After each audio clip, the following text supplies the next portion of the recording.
Welcome to the African History Network show right here on 910 AM, the Superstation, the Future Radio. I'm your host, Brother Michael Imhotep. It is Thursday, April 28th, 2022, and we are live. Hope everybody's doing well today. Call-in numbers 313-778-7600. 313-778-7600 is the call-in number if you have a question or comment. Well, some of you all have seen our Facebook post dealing with Harvard University. I did the Facebook post on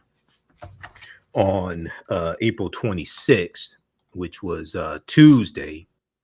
And this deals with Harvard University detailing its historical ties to slavery and the enslavement of 79 people, both African Americans and Native Americans. And Harvard has also announced that they have created a $100 million legacy of slavery fund that is going to, one of the things it's going to do is redress these wrongs. The fund would allow scholars and students to bring Harvard's connection to slavery into the light for generations to come. There's a 134-page report that Harvard University released on Tuesday, April 26th, that details this history of those tied to Harvard presidents, faculty, those on the board of governors, their ties to ownership of enslaved people in the 17th and 18th centuries.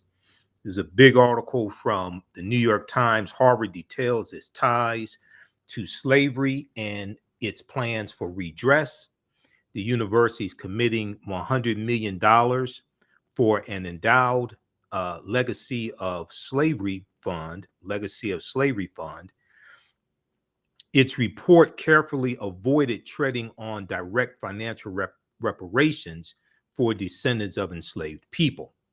So we're going to talk about what's in this report. They talked about it on NBC News.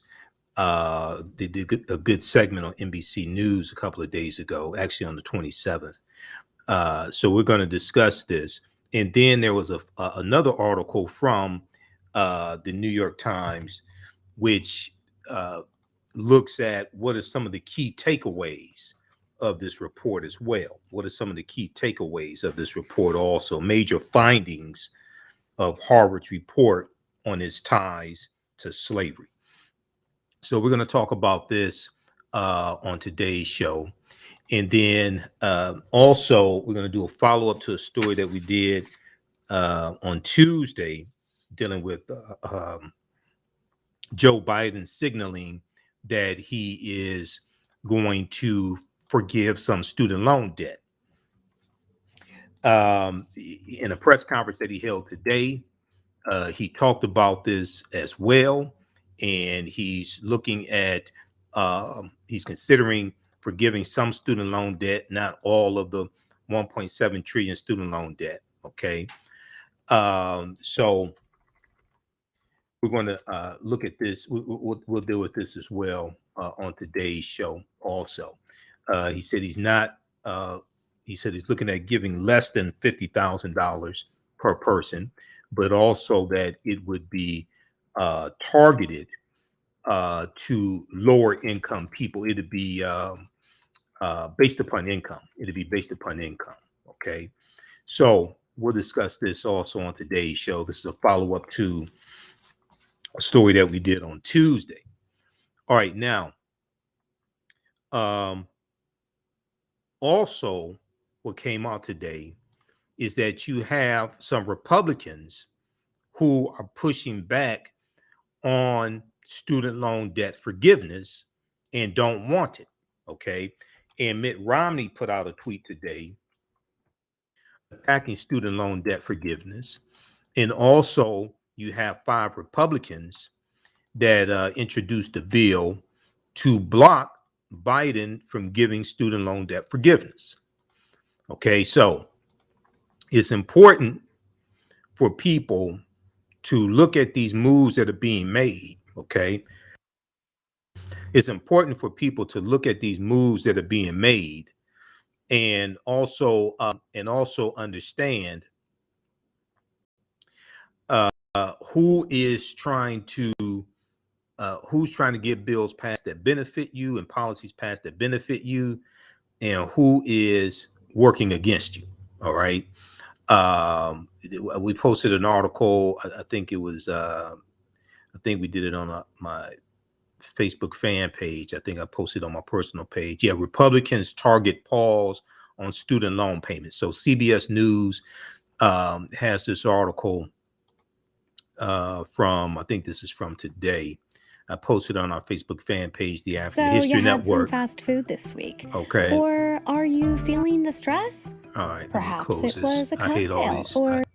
I hate these ads when they start automatically playing when you open up an article. But it was one from CBS News that dealt with Republicans target pause on student loan payments. Republicans target pause on student loan payments.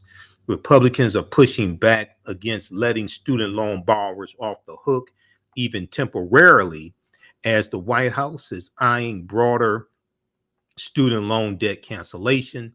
The Biden administration this month extended the pause on repayment that began at the beginning of the pandemic to August 31st.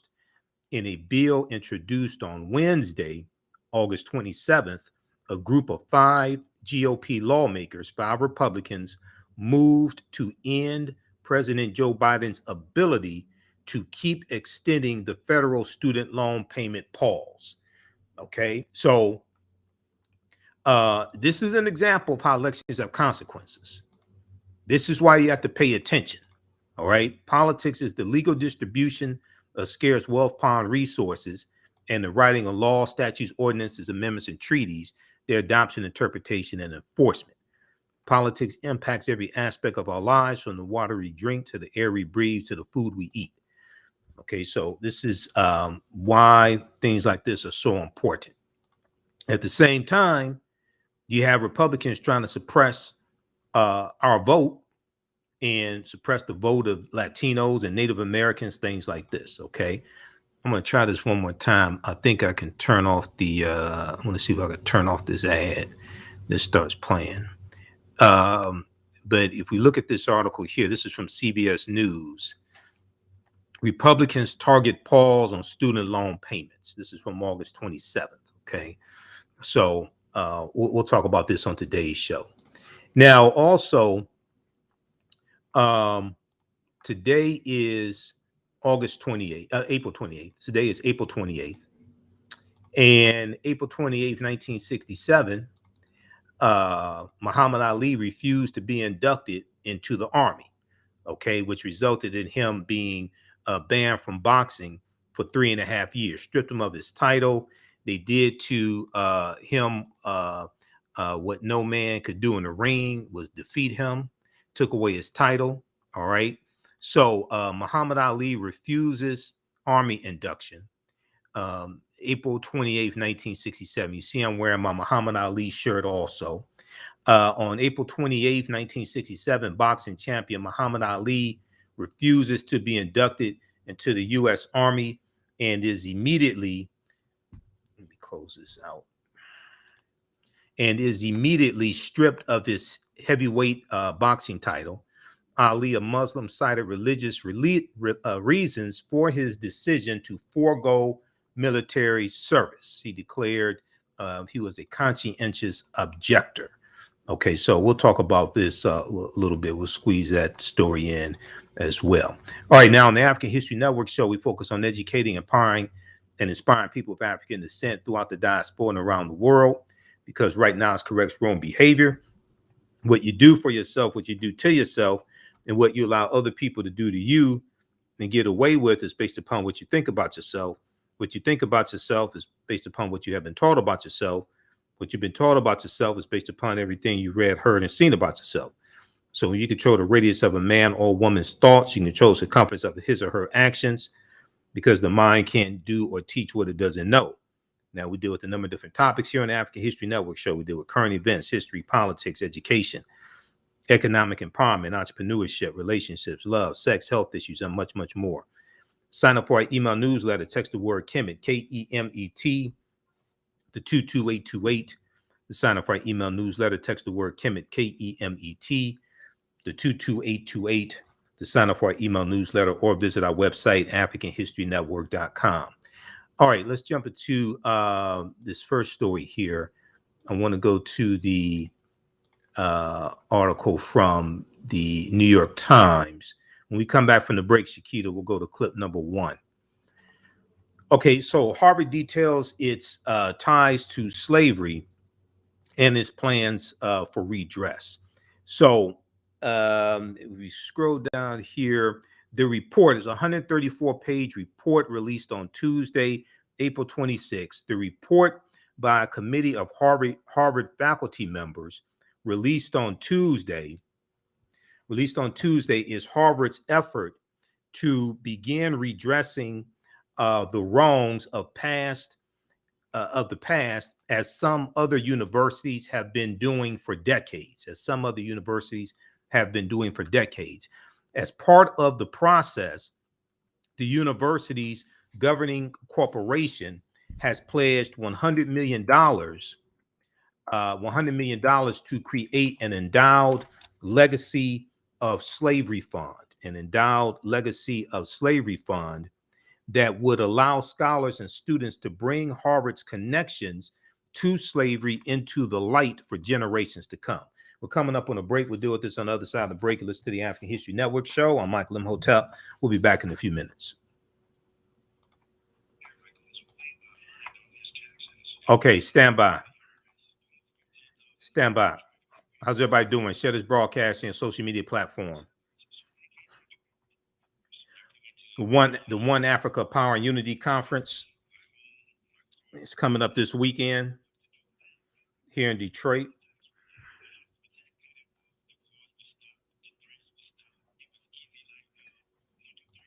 Okay. All right, you can still register for the new 10-week online class that I teach on Saturdays, Ancient Kemet, the Moors, and the Maafa, Understanding the Transatlantic Slave Trade, what they didn't teach you in school. Class number 1 was Saturday, April 23rd. As soon as you register, you can watch it. We also have some bonus content you can watch. Class number 2 is going to be Saturday, May 7th. It's coming here Saturday, April 30th, and Sunday, May 1st, hosted by Detroit's own Dr. Ken Harris, president of the National Business League. The Power and Unity Conference is the event of the century, and you don't want to miss it. It's at the DoubleTree by Hilton Port Shelby in downtown Detroit. If you can't make it, it will be streamed live throughout the world. There's also a Happy Marketplace on site. It doesn't end there. It continues with a Happy Gala and networking event at the illustrious Charles H. Wright Museum Saturday evening. Tickets include food, music, and entrance into the King's Head exhibit. Go to happyfilm.com for tickets now. That's HAPIFilm.com. That's HAPIFILM.com for tickets.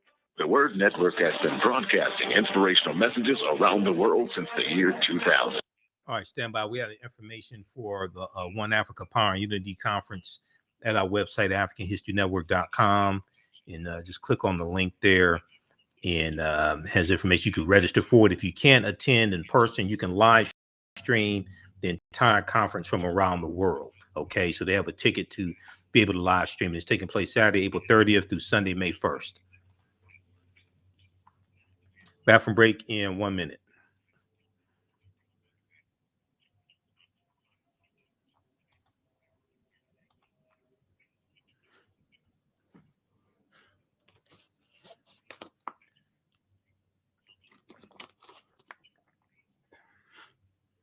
Stand by.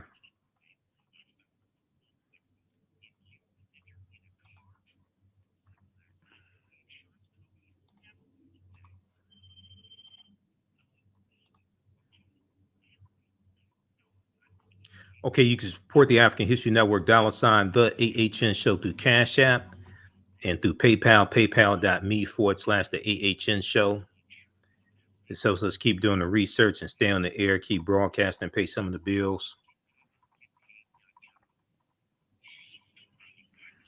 On the African History Network show, we deal with current events in history and politics, education, economic empowerment, entrepreneurship, relationships, love, sex, health issues, and much, much more. Unfortunately, many people confuse what racism is. Racism is a power structure. It was laws and policies that put us in this predicament. It's going to be laws and policies that take us out. So when you control the radius of a man or woman's thoughts, you can control the compass of his or her actions, because the mind can't do or teach what it doesn't know. We have it all on 910 AM Superstation. Welcome back to the African History Network show right here on 910 AM Superstation, the Future Radio. I'm your host, Brother Michael Imhotep. The One Africa Power and Unity Conference is taking place here in Detroit at the DoubleTree Hotel. It's taking place Saturday, April 30th and Sunday, May 1st. I'll be there both days. Be sure to visit my vendor table, my vendor booth there in the African Marketplace. You can come talk to me. I'll be answering questions and doing teaching at my vendor table. And you can also register for the online classes that I teach as well. Visit our website, AfricanHistoryNetwork.com. We have the information right there on the homepage. And also, you can click on the link, register here. You can purchase tickets. But also, if you cannot attend, you can live stream the entire conference and live stream it from around the world. There's a ticket to live stream both days of the conference. Okay, so I want to go back to the story here that we talked about at the top of the show. Harvard University details its ties to slavery. 79 people who were owned, and a $100 million fund to redress past wrongs. So there's a good article from the New York Times that this is the main article from the New York Times, and this is about 6 pages. Harvard details its ties to slavery and its plans for redress. So the article goes on to say, we're going to clip one in just a second. The article goes on to say, as part of the process, the university's governing corporation has pledged $100 million in part to create an endowed legacy of slavery fund that would allow scholars and students to bring Harvard's connections to slavery into the light for generations to come. Now, experts say the amount of money Harvard was committing for such a project was rare, if not unprecedented, for an educational institution. It rivals the $100 million pledged by leaders of the Jesuit Conference of Priests for racial reconciliation and to benefit descendants of enslaved people at Georgetown University. Now, the report calls for spending the money in a multitude of tracks. The report calls for spending the money. The report calls for spending the money in a multitude of tracks by tracing the modern descendants of enslaved people at Harvard University, by building memorials and curriculum to honor and expose the past, by creating exchange programs between students and faculty members at Harvard and those at HBCUs, historically Black colleges or universities, and by collaborating with tribal colleges, and by foregoing partnerships to improve schools in the American South and the West Indies, where plantation owners and Boston Brahmins made their intertwined fortune on the backs of the enslaved. Okay, now I want to go to clip number 1 here.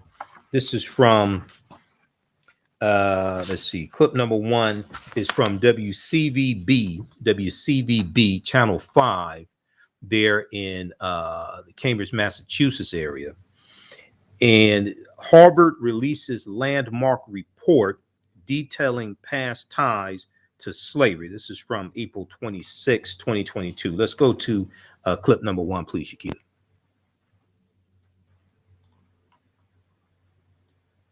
Received the 130-page report in an email.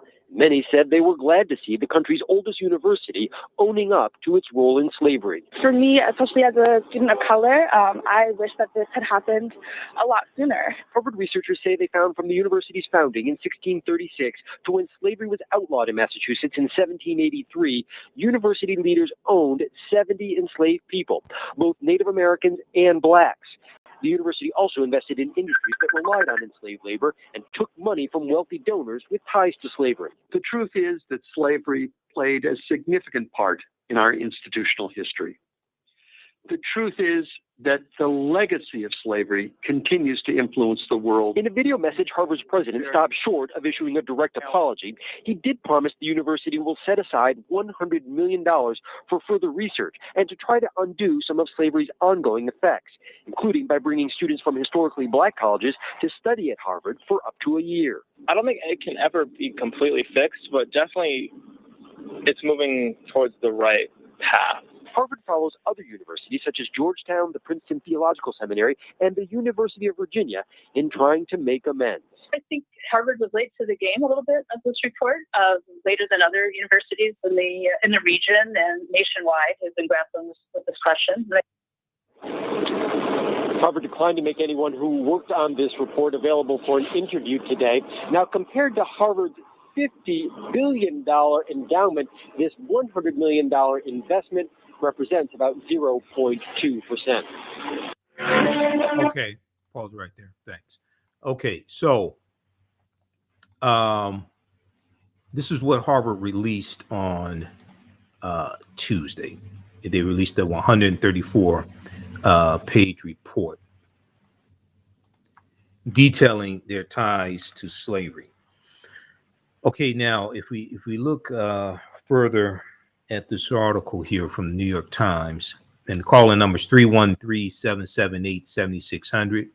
313-778-7600 is the call-in number if you have a question or comment. Now, in that clip, you also heard history professor from Ohio State University, Margaret Ellen Newell, Newell, who said something like Harvard was behind the Harvard is late to the game or something like that, however she put it. The recommendations are somewhat vague, purposely so, Harvard officials said, so that more care can be put into fulfilling them. Some descendants of the enslaved said talks had already begun to figure out how they could work together. But the report carefully avoided treading on direct financial reparations for the descendants of enslaved people. So they have a link here to the 134-page report also. Tamiko Brown-Nagin, the committee chair, a professor of both law and history,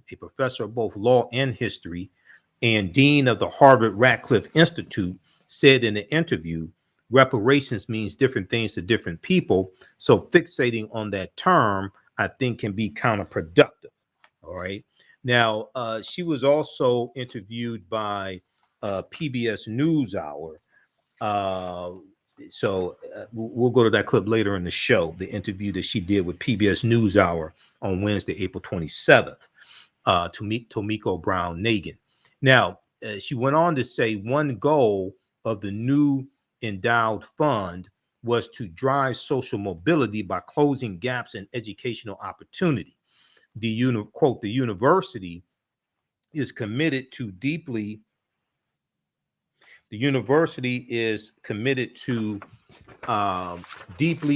meaningful and sustained remedies that will endure in perpetuity. Okay, that will endure in perpetuity, as opposed to making a financial payment and people spend the money and then it's gone. Okay, that will endure in perpetuity. Those remedies are focused on leveraging our expertise in education, which is consistent with our mission. Now, some descendants of the enslaved at Harvard, like Jordan Lloyd, found the university's promise bittersweet.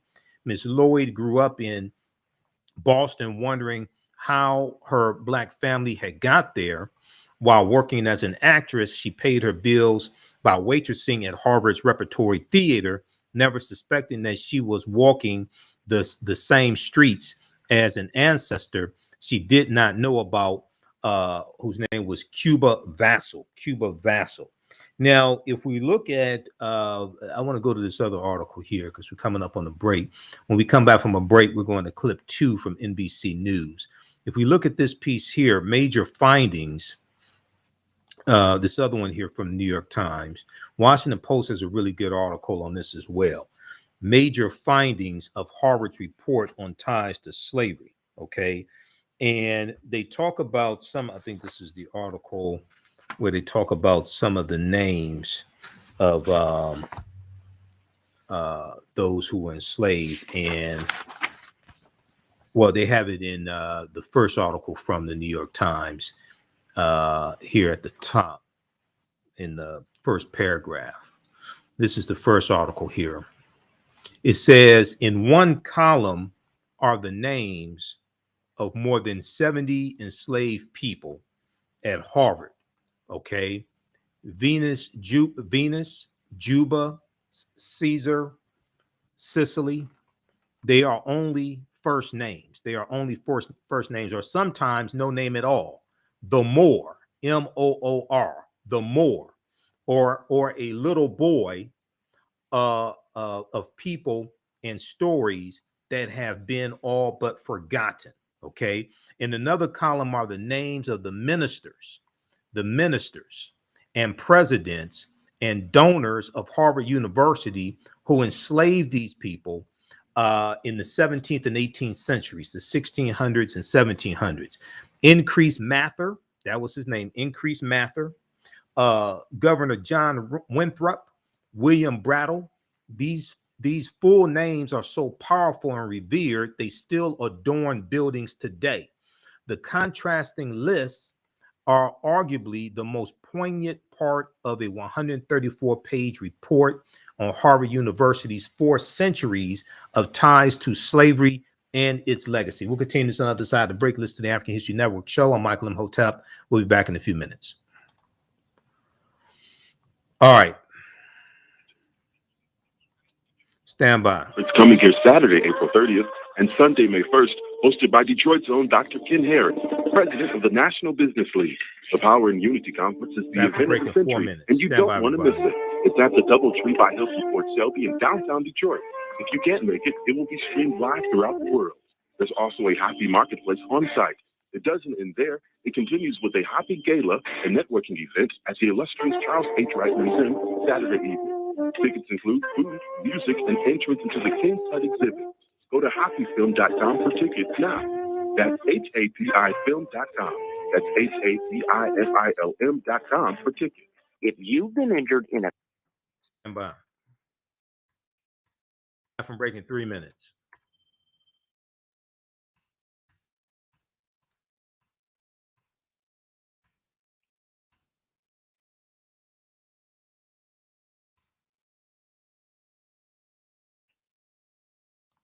Okay, I'm going to post a link here. You can register for the One Africa Power and Unity Conference.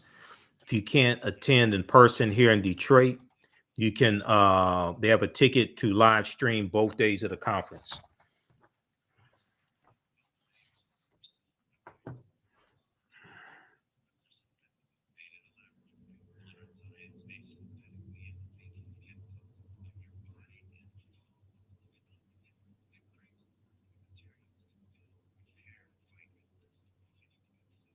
Stand by.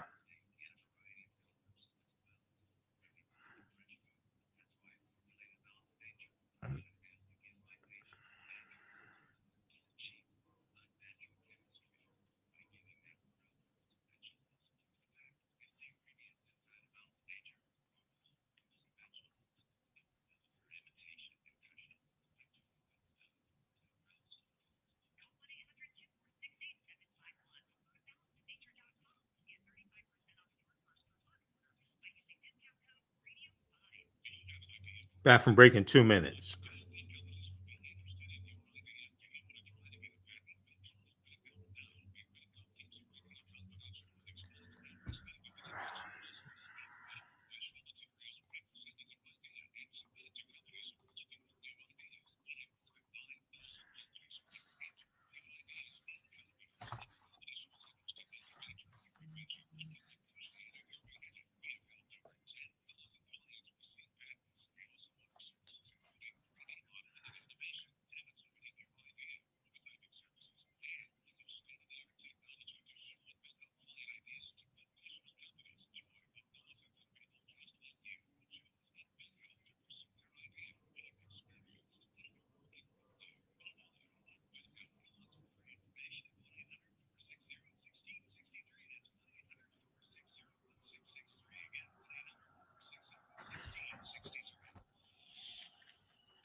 910, the Superstation, Detroit's only African-American talk radio. Welcome back to the African History Network show right here on 910 AM Superstation, the Future Radio. I'm your host, Brother Michael Imhotep. All right. Calling numbers 313-778-7600. 313-778-7600 is the calling number if you have a quick question or comment. Now, I want to look at this second article here. This is from the New York Times also, from Tuesday, April 26th. The major findings of Harvard's report on its ties to slavery. The major findings of Harvard's report on its ties to slavery. Harvard University issued a 134-page report investigating its ties to slavery and its legacy. Here are the key findings. Okay, so now the increased mather was the he was president of Harvard University from 1692 to 1701. And if we go here, 4 Harvard presidents enslaved people. Let me back up here. Where is that? Okay. Now, slavery was part of daily life at Harvard University. The report found that enslaved people lived on the Cambridge, Massachusetts campus in the president's residence and were part of the fabric, albeit almost invisible, of daily life. Okay. Over nearly 150 years from the university's founding in 1636 until the Massachusetts Supreme Judicial Court found slavery unlawful in 1783, Harvard University presidents, and other leaders, as well as its faculty and staff, enslaved more than 70 people. It's actually 79 people, some of whom labored on campus. The report said enslaved men and women served Harvard presidents and professors and fed and cared for Harvard students. Okay, enslaved men and women served Harvard presidents and professors and fed and cared for Harvard students. 4 Harvard presidents enslaved people. The committee found at least 41 prominent people associated with Harvard University who enslaved people, African Americans and Native Americans. They included 4 Harvard presidents, such as Increase Mather, that's his name, Increase Mather, president of Harvard University from 1692 to 1701, Benjamin Wadsworth, president of Harvard University from 1725 to 1737, 3 governors, John Winthrop, Joseph Dudley, and John Leverett, William Brattle, who was minister of First Church, Cambridge, Edward Wigglesworth, professor of divinity, John Winthrop, professor of mathematics and natural philosophy, Edward Hopkins, founder of the Hopkins Foundation, and Isaac Royal Jr., who funded the first professorship of law at Harvard University. Now, the university also benefited from plantation owners. While New England's image has been linked in popular culture to abolitionism, the report said wealthy plantation owners and Harvard were mutually dependent for their wealth. Wealthy plantation owners and Harvard University were mutually dependent for their wealth. Quote, throughout this period and well into the 19th century, the university and its donors benefited from extensive financial ties to slavery. Now, it's going to be interesting to see what punk-ass Ted Cruz, who graduated from Harvard, says about this. And he attacked Ketanji Brown Jackson verbally, insulted her intelligence and ours during her confirmation hearing. Okay, it's going to be interesting to see what a lot of these white Republicans who are passing laws to suppress the teaching of this type of history, To suppress the teaching of the history of slavery, to suppress the teaching of teaching about white supremacy and racism and white privilege in schools, things like this. Is going to be interesting to see what they say about this. Okay, quote, these profitable financial relationships included most notably the beneficence of donors who accumulated their wealth through slave trading. The beneficence of donors who accumulated their wealth through slave trading, from the labor of enslaved people on plantations in the Caribbean and in the American South. From the labor of enslaved people on plantations in the Caribbean islands and in the American South. So let me just be honest with you, okay? Because you got a lot of dumbass people out here who don't understand history. Just because you may not have been born in America and were enslaved, so you could have been enslaved in the Caribbean, but the money that was made off of your enslavement in the Caribbean helped also America profit and help build this country as well. Just so people understand this.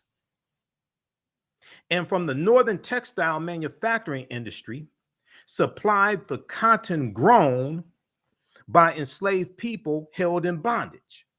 The university also profited from its own financial investments, which included loans to Caribbean sugar planters. Once again, so was it white people on the sugar plantations in the Caribbean? Look at this here. Because you got a lot of idiots out here running their mouths who don't understand history, don't read books, just read memes on social media.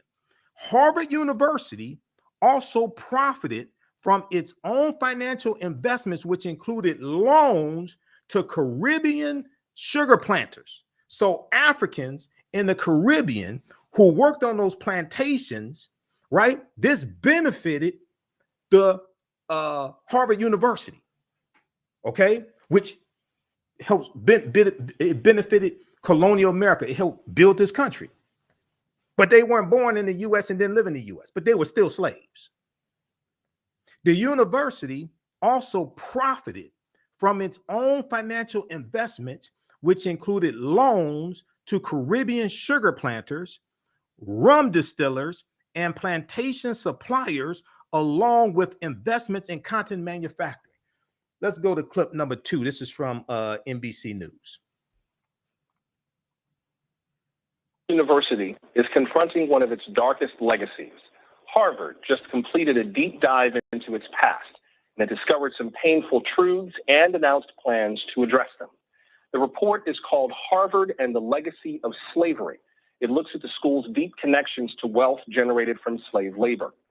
This report shows that Harvard's faculty and staff enslaved more than 70 people during the 17th and 18th centuries while slavery was legal in Massachusetts.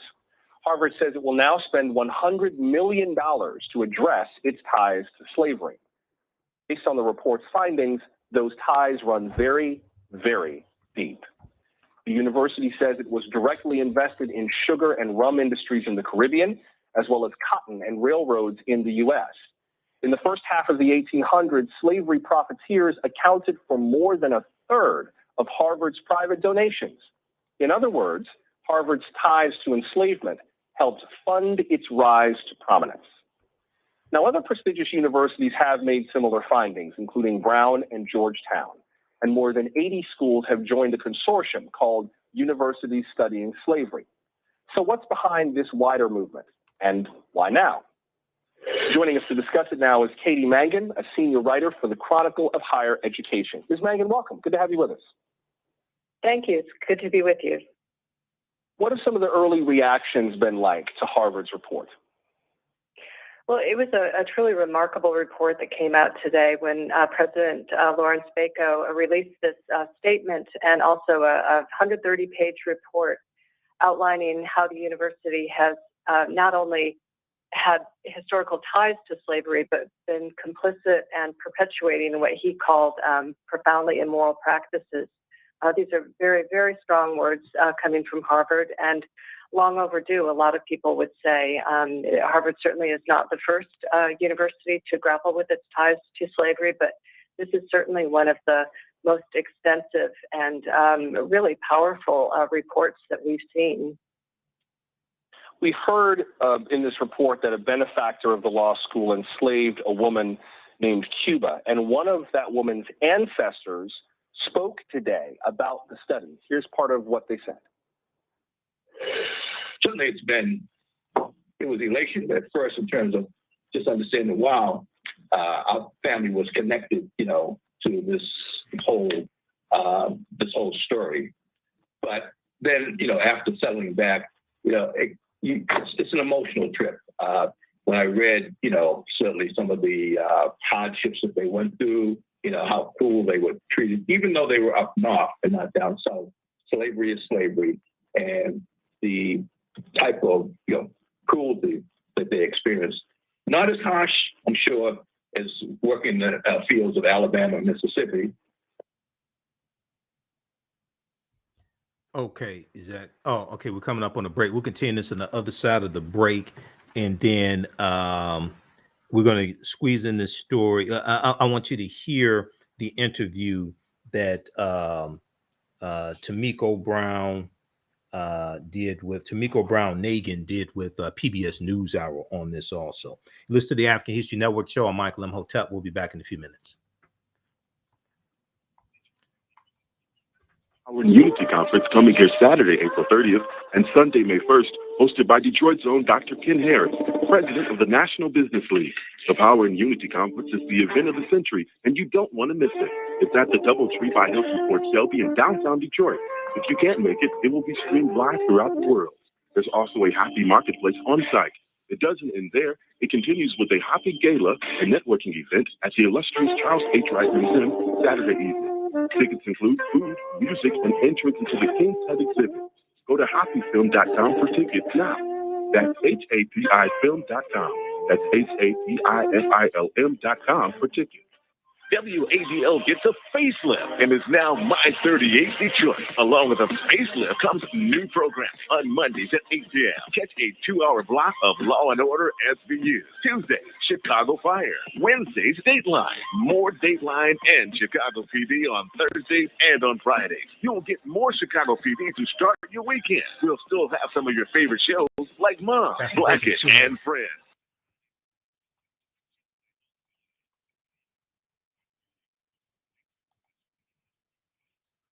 Back from break in 2 minutes.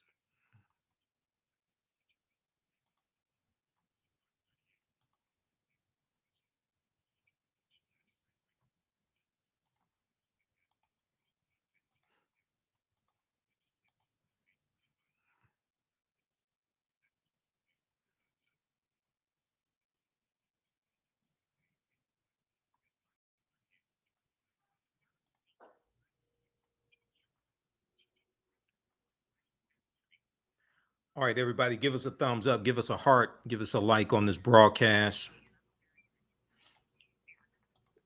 Turn on live notifications on Facebook and YouTube, our Facebook fan page, The African History Network, and our YouTube channel, Michael Imhotep, IMHOTEP. Turn on live notifications so you know when we go live.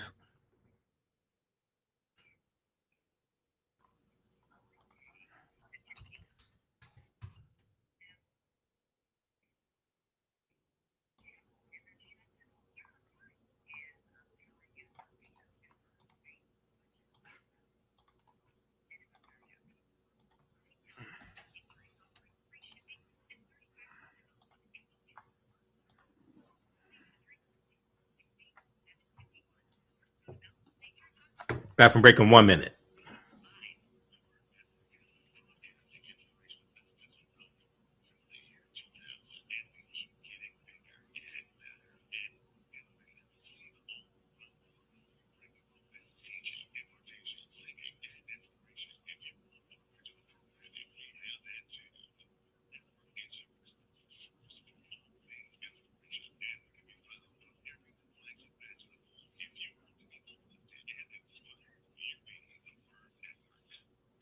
Welcome back to the African History Network show right here on 910 AM Superstation, the Future Radio.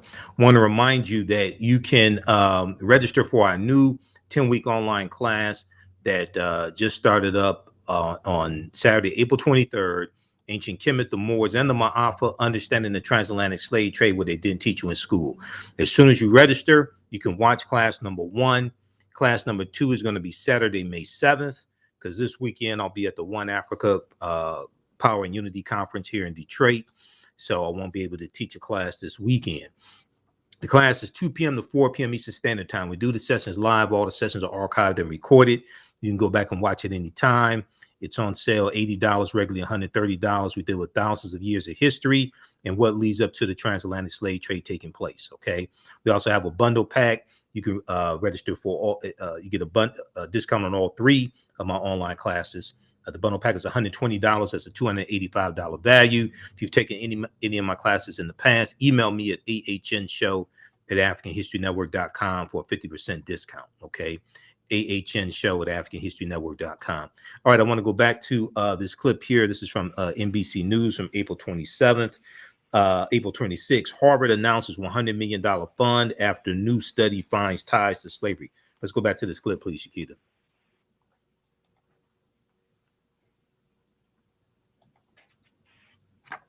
But, working on Brattle Street in Cambridge, had its very difficult times. That's so powerful for him to be able to point to an ancestor and know that piece of his study. But beyond the personal impact on the descendants of these slaves, what impact is this report meant to have? I mean, it would be real easy for something like this to be done, make everyone feel good, and then that's the end of it. The report came out with some very specific recommendations of what they wanted to see the university done, and the final recommendation was to hold Harvard accountable, to have regular reports and analyses to make sure that Harvard is doing what it says it's going to do. And at this point, they're not talking so much about direct payments to the descendants of enslaved people, but more a matter of researching and trying to locate as many people as possible to try to bring more stories like the ones that we just heard to light, so that this becomes a more concrete and more tangible issue when you're dealing with real people, real stories. That's one of the things that we're seeing other universities do, is to spend a lot of time trying to track down these descendants, hear their stories, and get them involved in the steps moving forward that Harvard has pledged to take using this very, very sizable amount of money. If we could back up to that list we were just showing in terms of what Harvard plans to do with the $100 million that it has committed to this project, including establishing a legacy of slavery fund, creating memorializations and curricula around enslaved people, developing partnerships with historically Black colleges and universities, and also connecting to Native communities. I learned from this report that Harvard's charter said it was supposed to educate white and Indian residents of the colonies, but only one person of tribal descent received a degree in Harvard's earlier days. Is there a timeline for the use of this money, or are there any kind of guardrails on where this money goes, or is that still being figured out? As far as I can tell, that's still being figured out, but they are going to move ahead with these steps. This $100 million that has been dedicated, that some of it's going to be freed up immediately to take some initial steps, and some of it will be used later on. But a lot of the talk really is about scholarship and teaching, teaching more classes, more teacher training, reaching out more to historically Black colleges and universities, and trying to strengthen those ties with exchange programs to bring more faculty members and students to Harvard, really just trying to study the matter and know exactly where they stand before they get down to the details about specifically how the money is going to be used, more in terms of the reparations that people are really eager to see. I should note, by the way, that NBC News did reach out to Harvard University and asked if someone could be made available for tonight's broadcast. The university declined, but that invitation stands. Before I have to let you go, I wonder where this sits in the middle of all these other efforts to try to address the legacy of slavery in higher education. We put on the screen some of what Brown and Georgetown have done. There have been a number of efforts to deal with economic gaps, students from disadvantaged backgrounds. Harvard and Stanford are two of the schools that has said, if you get admitted, we will come up with the money to let you in. You do not have to worry about paying for your education. How does this fit into all of the rest of those efforts to sort of close some of these racial gaps before we go? I think it's a very important part in terms of trying to really come to terms with the legacy of discrimination and just to make very, very real why it is that colleges are taking all of these steps to try to plug equity gaps. These equity gaps are only growing and have grown more since COVID. And so I think it's just there's a new urgency right now to make sure that universities are not just paying lip service to these efforts to close equity gaps, but that they're really doing something about it. And I think the feeling is that bringing these stories to light and bringing these people to tell their stories is only going to help solidify the resolve of universities to take the steps that they're being called on to take to plug these long-standing and in fact widening equity gaps. I should note, by the way, the report is online at legacyofslavery.harvard.edu. It is a remarkable piece of research. Legacyofslavery.harvard.edu. Catherine Mangan of the Chronicle of Higher Education, thank you for making time for us. We appreciate it. Okay, that was Joshua Johnson, NBC News Now. Okay, we're running out of time here. Those watching on Facebook and YouTube, we're going to keep going for a few more minutes. We're going to squeeze in the story dealing with Joe Biden and the student loan debt forgiveness as well, and also this clip here from PBS NewsHour when they interviewed Tomiko Brown-Nagin. Check out this article here. Now, this is from March 15th, 2016, the Washington Post.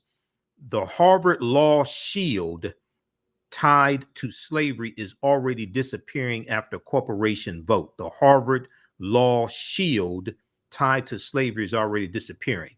It deals with this law shield of Harvard's law school, okay? And this deals with Isaac Royal Jr., whose family made money off of owning African slaves. And it has 3 bundles of wheat, okay, because that's one of the crops that his family sold. The Harvard Law School seal is attached to a sign on the Harvard University campus in Cambridge, Massachusetts. Harvard University is retiring the official shield of its law school after complaints over its ties to an 18th century slaveholder. That's Isaac Royal Jr. Okay. And if you look at this article here, it talks about a group of students challenged the use of the shield back in the fall of 2016 because it is based on the family crest of a wealthy slave-owning family. Isaac Royal Jr. Endowed Harvard's first law professorship with a bequest in his will, and in the 1930s, the image with 3 sheaves of wheat was adopted by the institution. Okay, so we're out of time here on 910 AM Superstation WFDF. Visit our website, AfricanHistoryNetwork.com. You can register for the online classes that I teach on the weekend. Also, you can support us, $ the AHN Show through Cash App, $ the AHN Show through Cash App, and also through PayPal, paypal.me/the AHN Show. We'll be on Sunday live, 9 p.m. to 11 p.m. Eastern Standard Time. Right now, it's correct. Wrong behavior is not over till we win. Wakanda forever. And we'll talk to you Sunday. Peace. All right, stand by. Okay, let's continue. And we have the information here at our website, AfricanHistoryNetwork.com, our official Cash App link, and also the PayPal button. You can support us there as well. It helps us keep doing the research, stay on the air, keep broadcasting, pay some of the bills. Our official Cash App account is $ the AHN Show, SHOW. And when you go to it, it says Michael and shows my picture here. The other ones here are fake African History Network Cash App accounts, okay?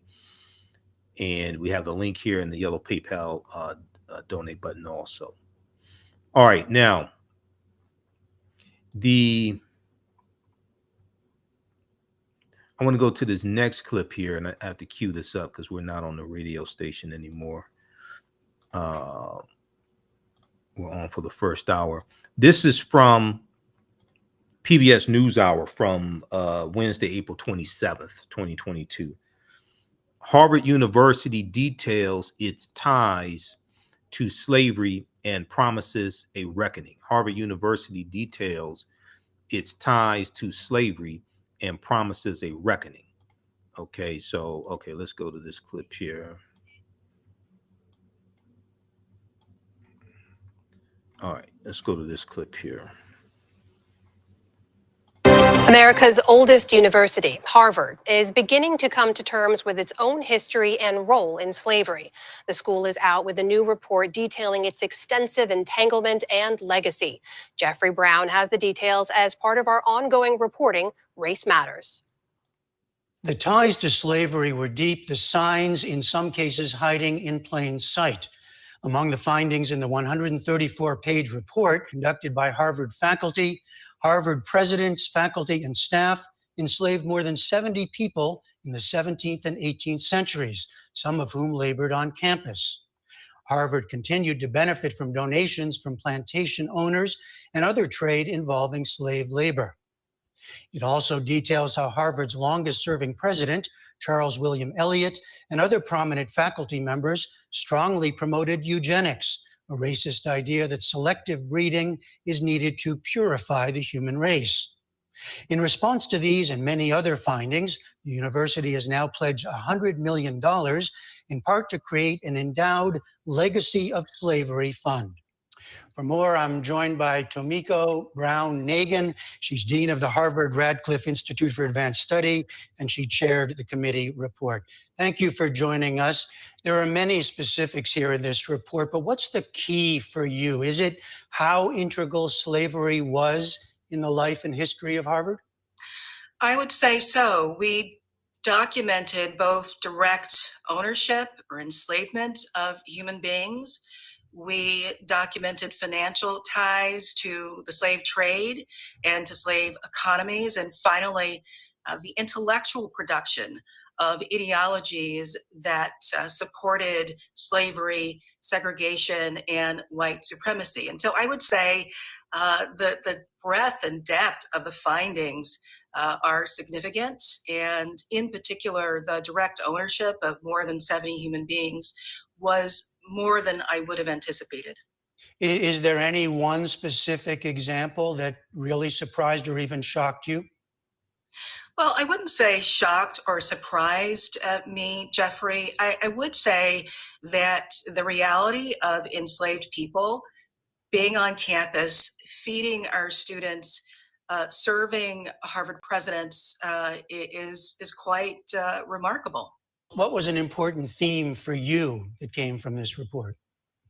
Sure. Well, I'm an historian, legal historian of the civil rights movement, and it was important to me and the committee to lift up the history of resistance to inequality that is personified by graduates of Harvard, such as W.B. Du Bois, who helped to found the Niagara Movement and the NAACP, and of course was a towering intellectual figure. And another I might cite is Charles Hamilton Houston, who was known as the man who killed Jim Crow because of his civil rights lawyering that laid the groundwork for Brown versus Board of Education. Those figures are vitally important to understand as representatives of Harvard as well. This new fund of $100 million, it's a lot of money, but what exactly is it for? What do you see it doing?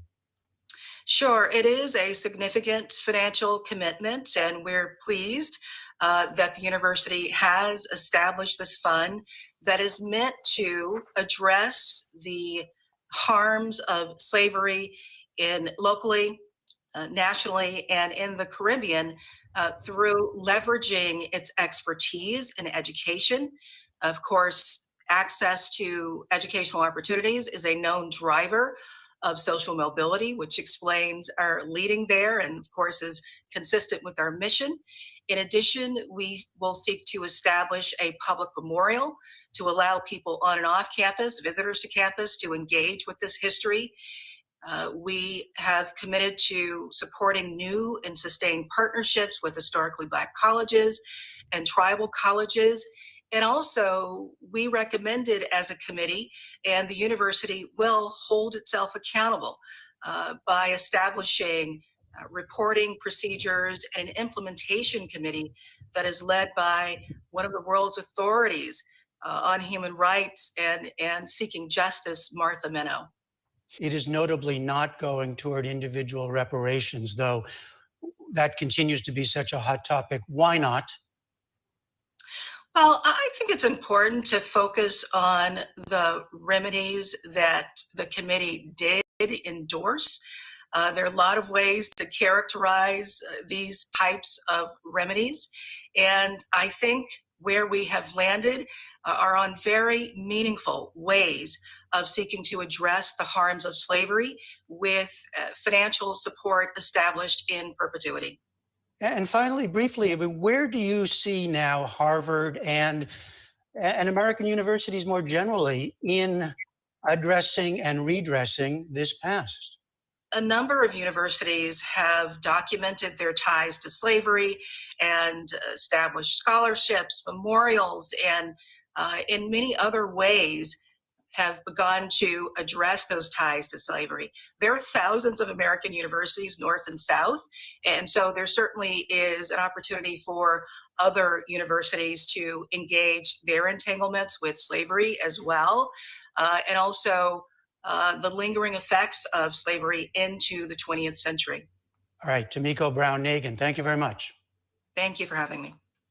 Okay, so that was from PBS NewsHour from Wednesday, April 27th. That's on their YouTube channel. Okay, PBS NewsHour on YouTube. And they have a addendum here. They have a correction.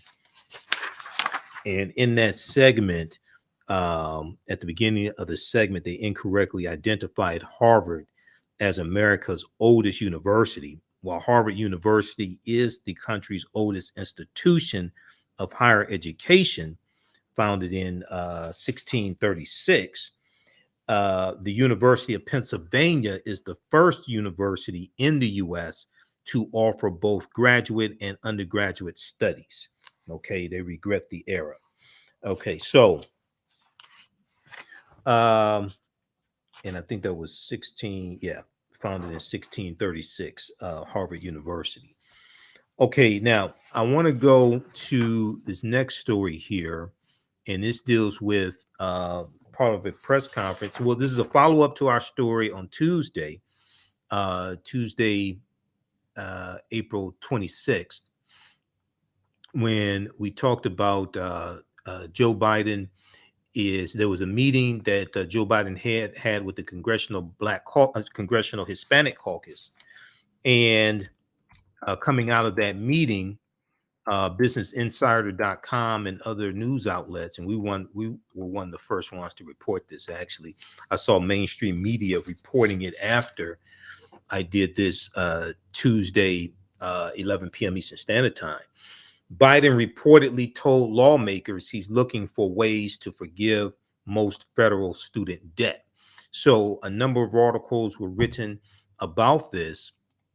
We talked about this on our Tuesday show, and we're rebroadcasting those shows on our Facebook and YouTube channel, so you can go back and watch those. They're also in audio podcast format. Download the iHeartRadio app. Search for the African History Network show. They have about 300 of my audio podcasts there. We're on 10 different audio podcast platforms also.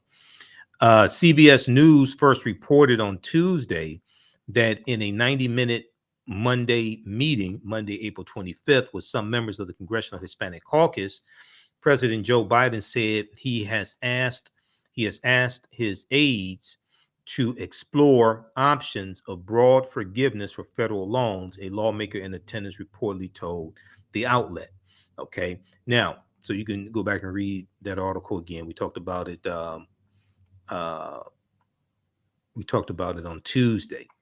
All right, now, today, there was a press conference that Biden held on Ukraine, and he talked about $33 billion in aid that he's asking Congress for to go, most of it going to Ukraine, $500 million going to the U.S. to increase food production here in the U.S. NBCnews.com has his article, Biden says he's considering student debt forgiveness, but less than $50,000. The president said a decision is coming in quote, the next couple of weeks, We know that the extension of the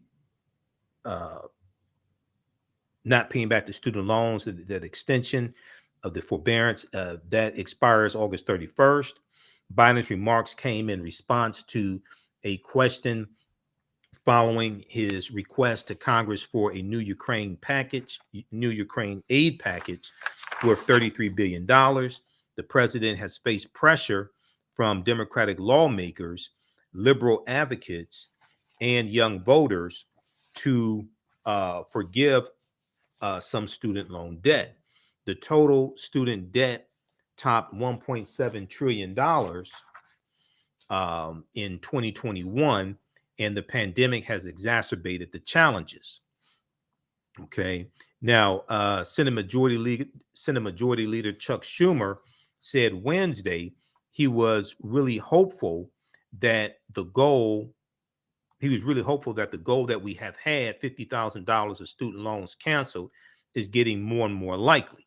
Okay, that's what Senator Chuck Schumer said. Now, on the campaign trail, Joe Biden agreed to forgive at least $10,000 in student loan debt. He never agreed to $50,000.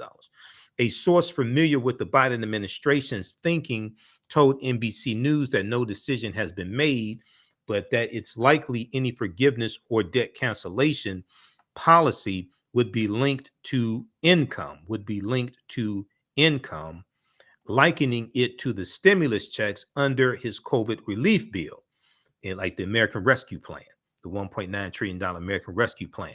Republicans, now pay attention to this.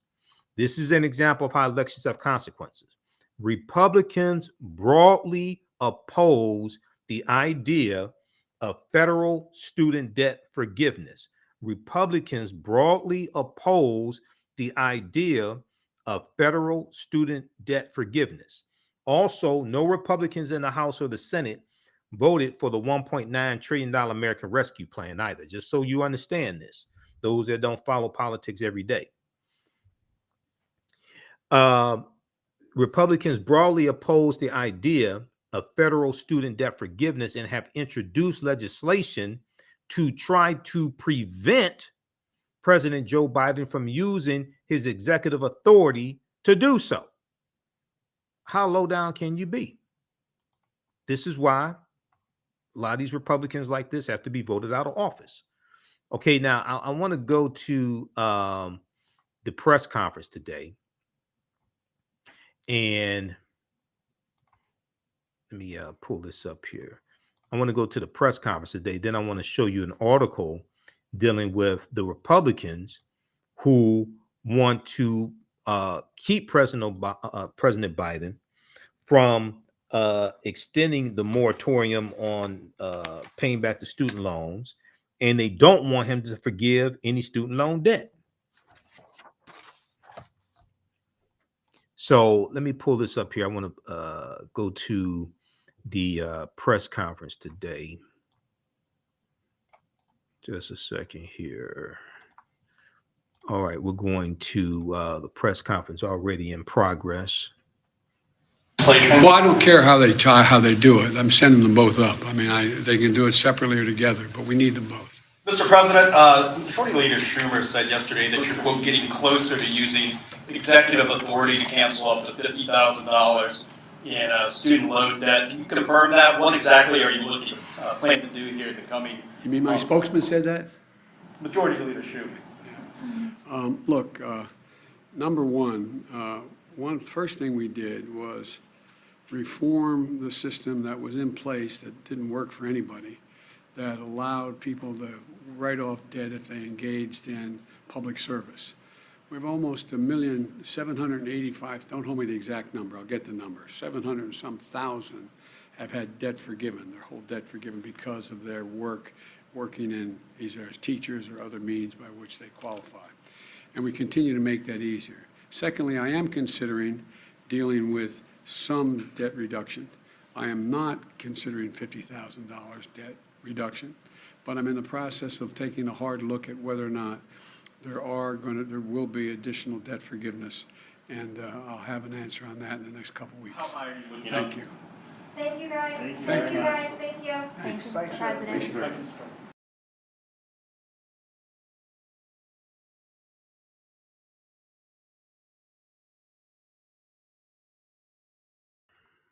Okay, so that was today at the White House. That was April 28th, doing the White House, doing a press conference that he did dealing with Ukraine, and that question came up.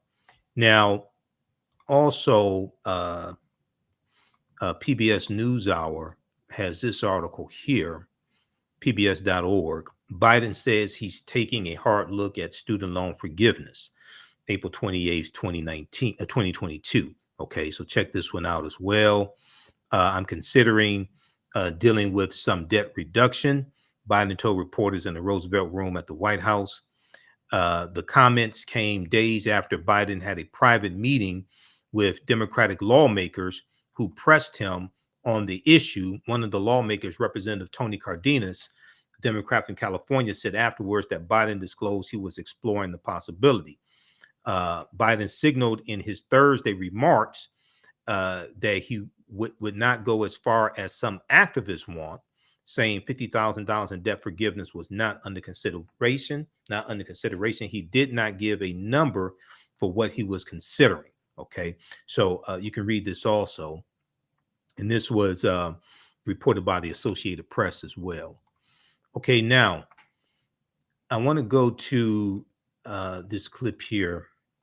They talked about this on MSNBC today. I think it was Hallie Jackson on MSNBC today. And Mitt Romney of Utah put out a tweet condemning forgiving student loan debt. Okay, Mitt Romney's worth about $250 million. Did this today. He put out this tweet. I'm going to show you the tweet in just a minute here. Okay. Now, also, you have this article here from, let me see. Can we close? Hold on.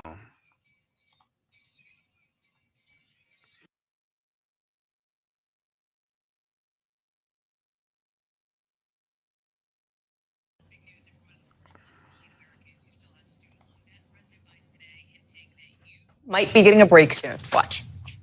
I am considering dealing with One of the 40 plus million Americans who still has student loan debt. President Biden today hinting that you might be getting a break soon. Watch. I am considering dealing with some debt reduction. I am not considering $50,000 debt reduction, but I'm in the process of taking a hard look at whether or not there will be additional debt forgiveness. A freeze on student loan payments went into effect at the start of the pandemic. It was recently extended by the White House for the 7th time, meaning that people don't have to start paying back those loans till August again. Chances are you or somebody you would know would benefit if, in fact, the president did forgive some student loan debt. At least 1 in every 8 Americans, 1 in every 8 people you know has some kind of debt from college, totaling more than $1.7 trillion. The president has the executive authority to forgive any amount of debt, but Republicans are planning a bill to block him from doing that.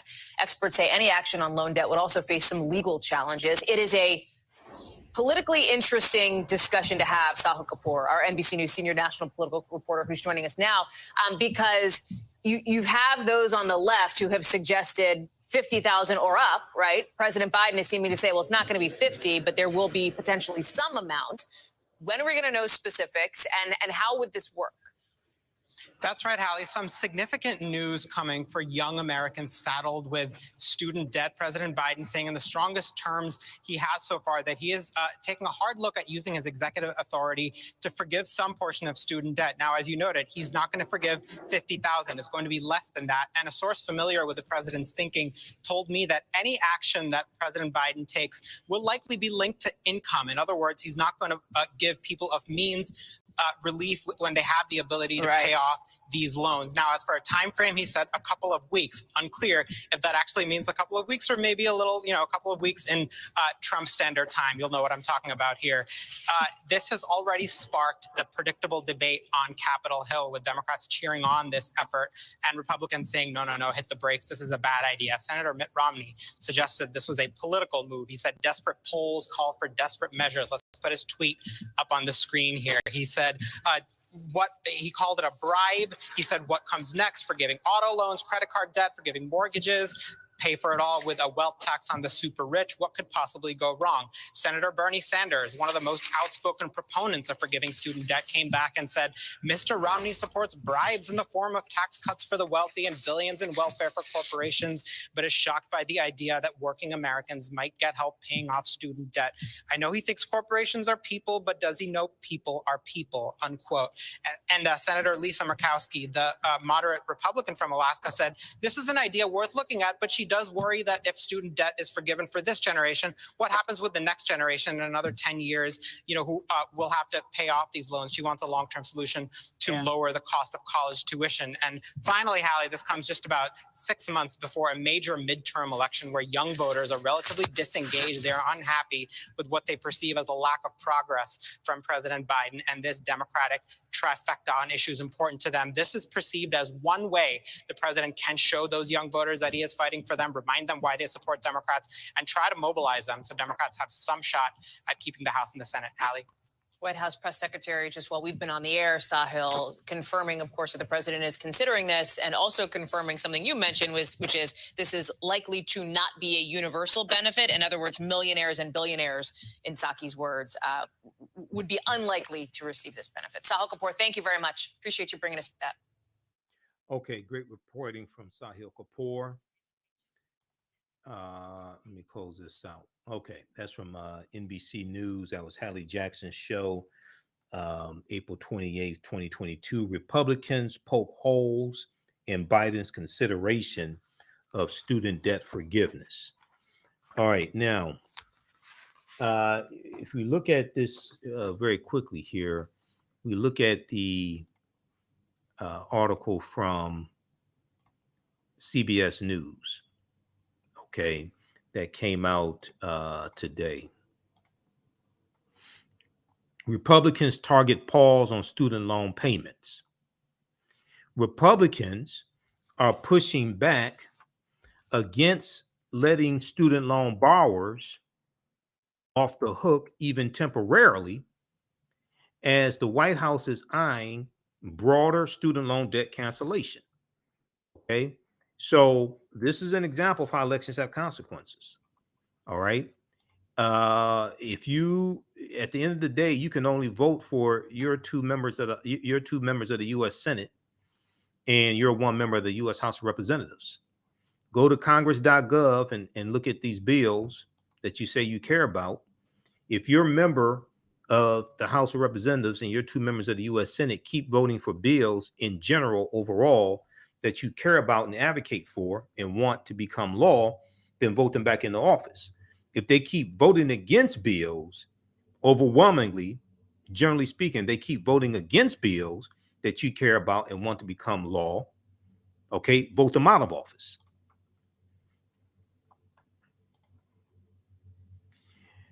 Republicans are pushing back against letting student loan borrowers off the hook even temporarily.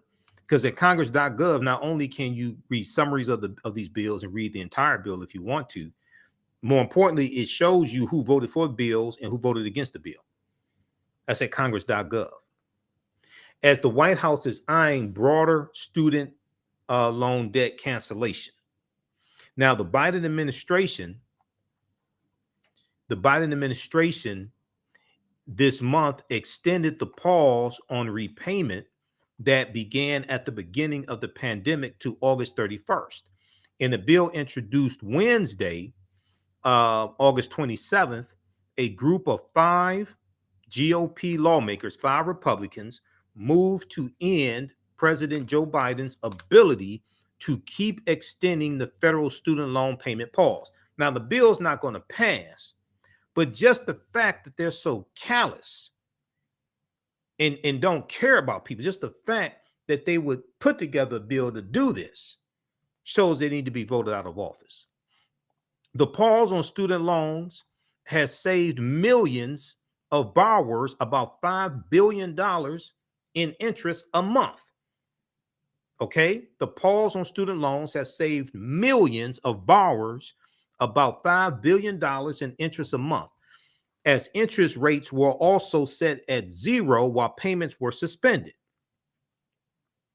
In total, it's estimated to have saved borrowers $195 billion since March 2020. So Trump was in office March 2020.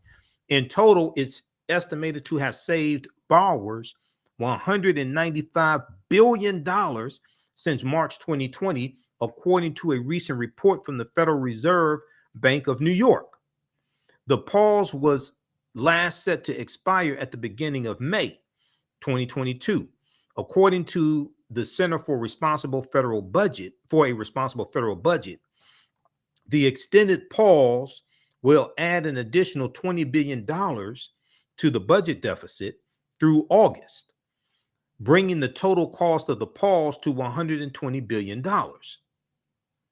With the Stop Reckless Student Loan Actions Act, the Stop Reckless Student Loan Actions Act, these 5 Republican senators are looking to end President Joe Biden's suspension of federal student loan payments. It would also prohibit the president from canceling outstanding federal student loan debt due to a national emergency. It would still allow the president to temporarily suspend repayments for low and middle income borrowers in future national emergencies. Quote, now Senator John Thune of South Dakota needs to be voted out of office.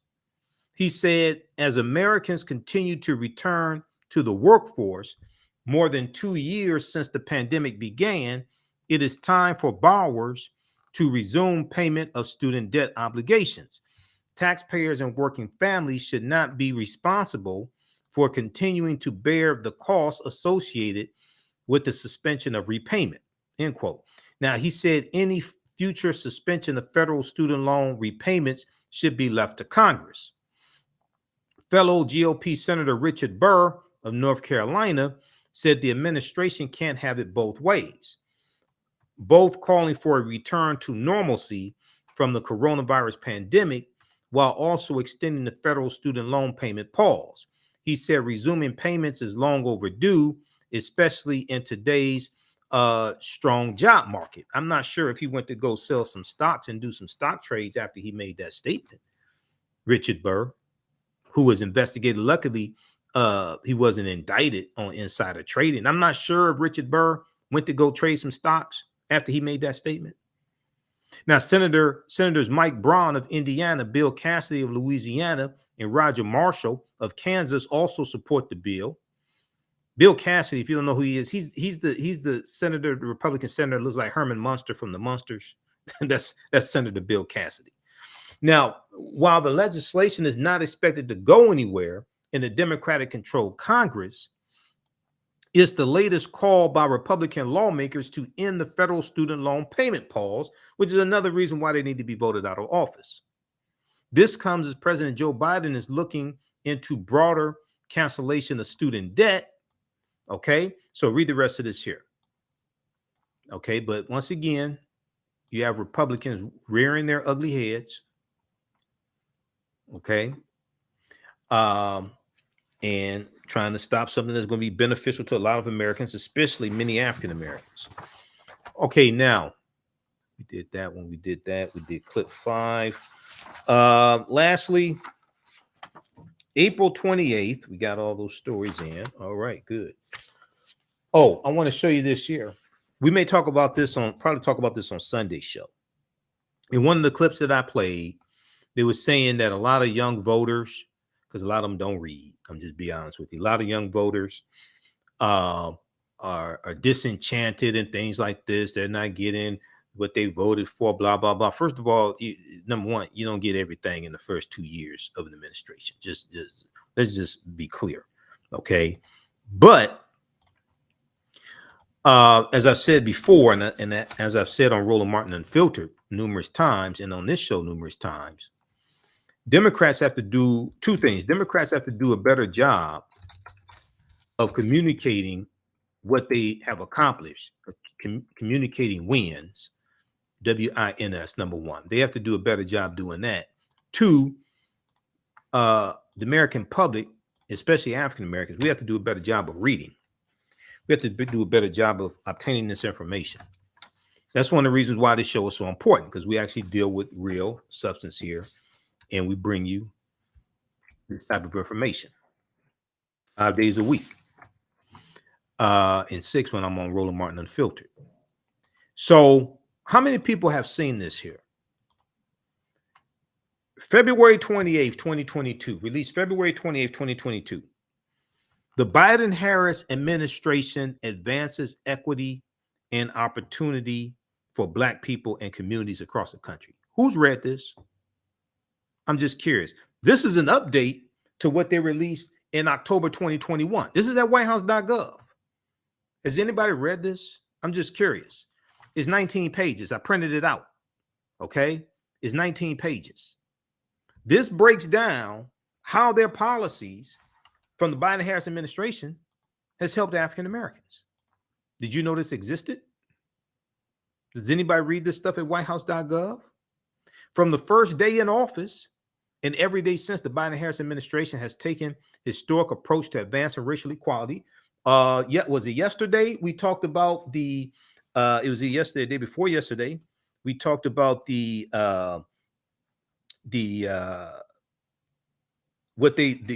action plan on racial equity that they released, that they just released, that is a follow-up to Executive Order 13985, and it has 300 strategies, deals with 300 strategies to address racial equity and racial justice. Okay, you can read that also at whitehouse.gov. This is a follow-up to Executive Order 13985, and the White House released it. They released the first ever equity action plans that lay out more than 300 concrete strategies and commitments to address the systemic barriers in our nation's policies and programs that hold too many underserved communities back from prosperity, dignity, and equality. That was released on April 14th. April 14th. Okay. And there was a big article from thegrio.com about this as well. I ain't see really anything about this in mainstream media. But if we look at this here, just a couple of things I'm gonna highlight out because we run out of time. I don't have time to get to all this. I have a lot of work to do. I have to get ready for the conference this weekend. Economic opportunity for Black families and communities. By signing into law the historic American Rescue Plan that no Republicans in the House or the Senate voted for, the $1.9 trillion American Rescue Plan, and the bipartisan infrastructure bill, the $1.2 trillion infrastructure bill, only 19 Republicans in the Senate voted for, and I think it was only 14 Republicans in the House voted for out of over 200 Republicans in the House. President Biden has helped create new economic opportunities for Black Americans and made long overdue investments in Black communities. These transformative policies and programs include, okay, now this is 19 pages. I ain't going through all this. You can read this on your own. Providing immediate relief to Black people and families through the American Rescue Plan. The American Rescue Plan provided cash relief directly to low and middle income Americans last year and cut Black child poverty by 33%. Cut Black child poverty by 33%, lifting more than 1 million African American children out of poverty in December 2021 alone. Now, we know the child tax credit expired, okay, and it wasn't renewed because Build Back Better fell apart. Now, there's talk about passing a smaller Build Back Better a smaller Build Back Better bill. If you can't extend the child tax credit before the midterm elections, do it after the midterm elections. Democrats have to take back control of the House and get past 50 Democratic senators in the Senate. They get to 55, then you can change the filibuster rules and you can do a carve out for the John Lewis Voting Rights and Advancement Act. Because even if Manchin and Sinema vote against changing the filibuster rules, you'll have 53 votes. Okay. If it's 55 Democratic senators, if Manchin and Sinema defect, you still have 53 votes. You can change the filibuster rules. This is understanding how to overcome obstacles in getting past 50 votes in the Senate. The president's plans call for extending this critical tax cut, which expired in December 2021. In addition, the American Rescue Plan increased supplemental nutrition assistance, SNAP benefits by 15% through September 2021. And okay, so read the rest of that. Now, they go through and they deal with reversing decades of disinvestment through the bipartisan infrastructure bill. Because one of the things that the infrastructure bill is going to do, and Secretary of Transportation Pete Buttigieg talked about this at a White House press briefing. He got attacked by Republicans because he talked about how the U.S. Interstate Highway Acts of 1952 and 56 drove expressways through the African-American communities and disrupted African-American communities. And part of the $1.2 trillion infrastructure bill is going to start addressing those problems, okay, that came through from our communities being disrupted by the interstate highways, okay? So for years, politicians have talked about investing in our national infrastructure, but until now, they have failed to follow through. The lack of investment has fallen most heavily on Black and other communities of color. The bipartisan infrastructure law will replace lead pipes, which is huge. If you don't think it's big, ask people in Flint, Michigan, because in Flint, Michigan, because of the lead pipes and because the Flint city government was taken over by the state, okay, and what happened was they made a decision, the city council, but it's really the state. It was the city manager, the emergency manager, punk ass Governor Snyder, Republican, took over the city administration in the city of Flint, Michigan. And Flint, Michigan is about 56% African American. They wanted to save money. They were in the process of, Flint was in the process of building their own water system. They were getting their water from Detroit. In the interim, to save money, they stopped getting water from the Detroit water system and started getting water from the Flint River in the interim, which is highly polluted. And the water is highly corrosive from the Flint River. Now, if they had have chemically treated the water so that it would be drinkable and reduce how corrosive it was, it would have cost about $100 to $150 to about $200 a day to properly treat the water. But they didn't do that. The water in the Flint River was about 19 times more corrosive than the water coming from the Detroit water system.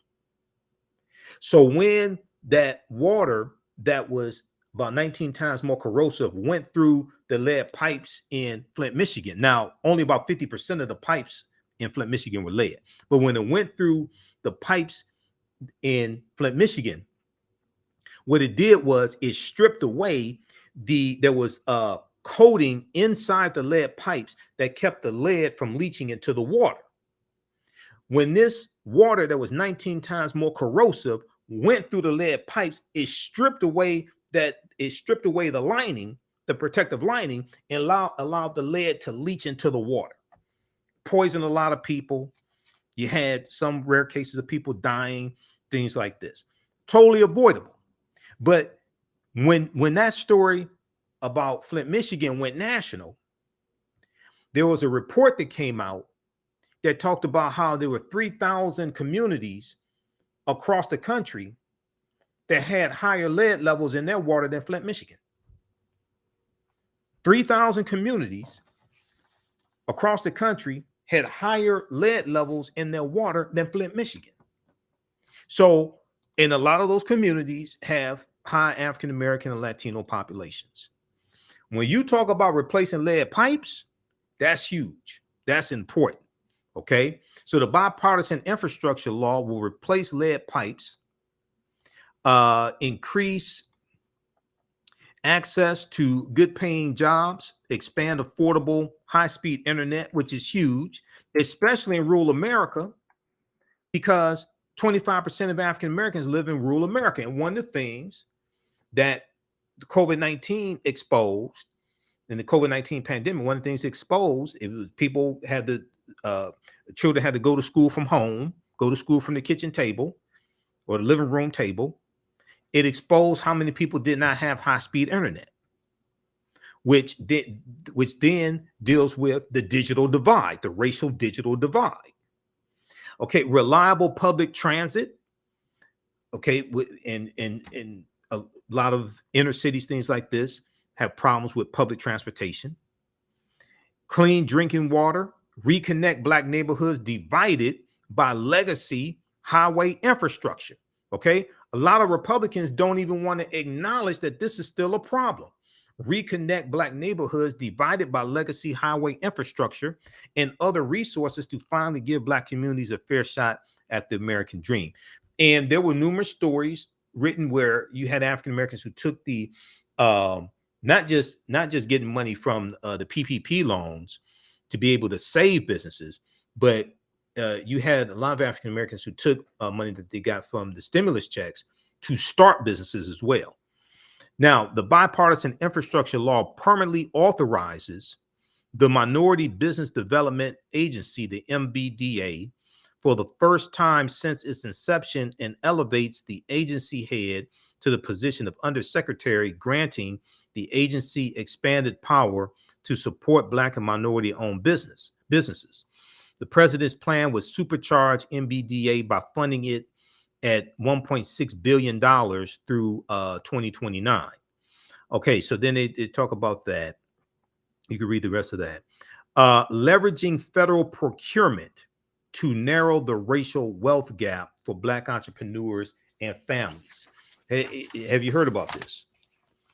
Leveraging federal procurement to narrow the racial wealth gap for Black entrepreneurs and families, recognizing that the federal government spends more than $650 billion a year on purchasing goods and services. President Joe Biden has directed agencies to use federal purchasing power to grow federal contracting with underserved small businesses.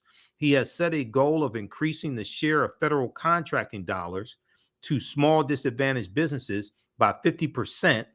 Okay, increase it by 50% by the year 2025, which is just 3 years from now. Projected to translate to an additional $100 billion to minority-owned businesses. We need to make sure that we're the majority of the minorities getting these contracts. We need to make sure that we're the majority of the minorities getting these contracts. And then they're just going to come up on your door and say, knock and say, would you like a contract? Projected to translate to an additional $100 billion to minority-owned businesses and helping more Americans realize their entrepreneurial dreams. In December 2021, the administration further announced reforms to the federal procurement process to help meet the president's ambitious target and deliver new opportunities for Black-owned and other small disadvantaged businesses. Okay, so they talk about extending a lifeline to struggling small businesses as well. You read that. Ensuring Black homeowners get full value for their homes. Did you hear about this? Now, we talked about this here on this show also. Ensuring Black homeowners get full value for their homes. In June 2021, President Joe Biden directed the launch of a first-of-its-kind interagency effort to address inequity in home appraisals and conduct rulemaking to aggressively combat housing discrimination. So we've done stories here on this show where you have African Americans who have their home appraised, and it appraises at a much lower than expected, or what comparable homes go for in their area, and then they have a white friend sit in for them, pretend to be the homeowner. They take down all the African American family pictures, take down all the Terry McMillan books and Dr. W.B. Du Bois and Dr. Carter G. Woodson and the destruction of Black civilization. Take that stuff down, put up pictures of white people, put up white art, things like this, and then the house appraises $300,000, $400,000 higher than it did the first on the first appraisal. So the Biden-Harris administration, President Biden directed the launch of a first of its kind interagency effort to address inequity in home appraisals and conduct rulemaking to aggressively combat housing discrimination. The effort led to the Department of Housing and Urban Development Secretary Marsha Fudge and Domestic Policy Advisor Susan Rice is developing a set of policy actions and recommendations for President Biden to redress racial bias in home appraisals that will soon be released. Protecting Black Americans' access to housing by combating housing discrimination. Following Biden's presidential memorandum directing his administration to address racial discrimination in the housing market, HUD, Housing and Urban Development, published an interim final rule in the Federal Register entitled, quote, entitled Restoring Affirmatively Furthering Fair Housing Definitions and Certifications, that requires HUD funding recipients to complete an assessment of fair housing issues, identify fair housing priorities and goals, and then commit to meaningful actions to meet those goals and remedy identified issues. Helping Black Americans save in their homes, stay in their homes. President Biden's America Rescue Plan has helped millions of Americans, including Black Americans, stay in their homes. We talked about this here on this show by providing emergency rental assistance, okay? Of the $25 billion in rental assistance that was spent, now it was $46.5 billion in rental assistance and assistance for landlords that was in the $1.9 trillion American Rescue Plan that no Republicans in the House or the Senate voted for. Okay, of the $25 billion in rental assistance that was spent in 2021, because there's still money available in different states. Okay, but just the $25 billion that was spent in 2021, African Americans represented more than 40% of aid recipients. Okay, no Republicans voted for this bill.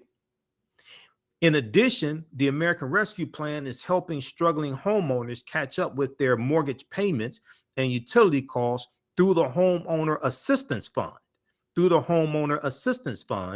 And it provided additional funding for families and individuals who are recovering from or at risk of homelessness, assisting Black landowners in resolving title issues. Now, this is big because I've talked about the issue with heirs property rights, and how a lot of African Americans have lost farmland and land that was in their family for generations because of the heirs property loophole in the law. We've dealt with those stories here on this show. Like when we talked about a few years ago, we talked about the African American farmers suing the Stein Seed Company because they said that they were sold fake soybean seeds, and the soybean seeds did not yield the amount of bushels of soybean that they would normally get from soybean seeds. And many of those African-American farmers said they thought it was an attempt to steal their land from them. And in those stories also were stories about heirs property, okay? And how African-Americans have lost land because of heirs property. The heirs property, let me see, loophole. Let me see if we can pull this up here.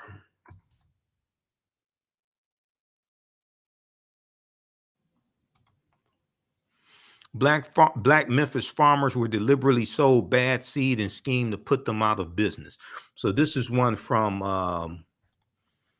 AtlantaBlackStar.com, and this is a story that we covered a few years ago.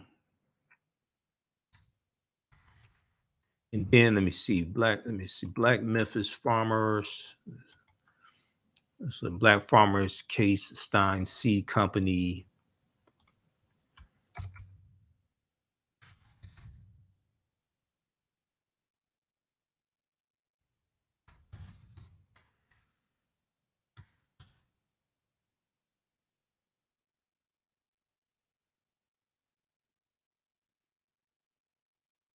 See if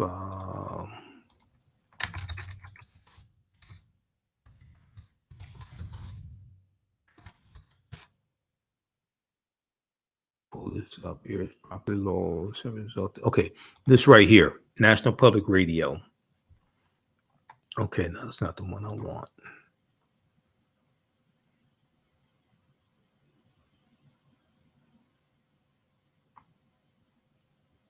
Okay, we can look at this one here from yeah. This is one I've talked about before a few years ago. Black Lands Matter, the movement to transform heirs property law. This right here. How many people are familiar with heirs property? This deals with understanding law.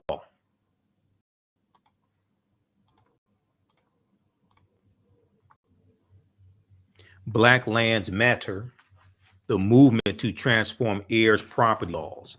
Legal loopholes stripping millions of acres of land from Black families, but a campaign to rewrite the rules is gaining momentum. Now, this is from thenation.com, September 25th, 2019, by Michelle Chin. Okay. And there's a picture here of Will Scott, president of the African American Farmers of California. They talk about, let's see. Okay, after her grandmother's death, she learned that the will had been drafted according to state law.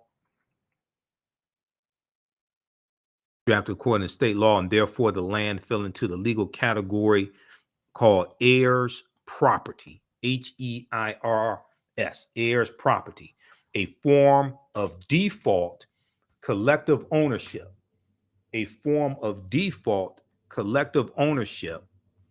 where descendants receive a fractional interest in a plot of land, like a share of a company's stock. Heirs property generally gets divided into smaller and smaller pieces with each passing generation. Without clear titles, they can't use their land as collateral to get loans, and they are typically ineligible for federal disaster relief. The land is also prone. Now, this is what's extremely important, because this is one of the ways that we have been losing land over the decades.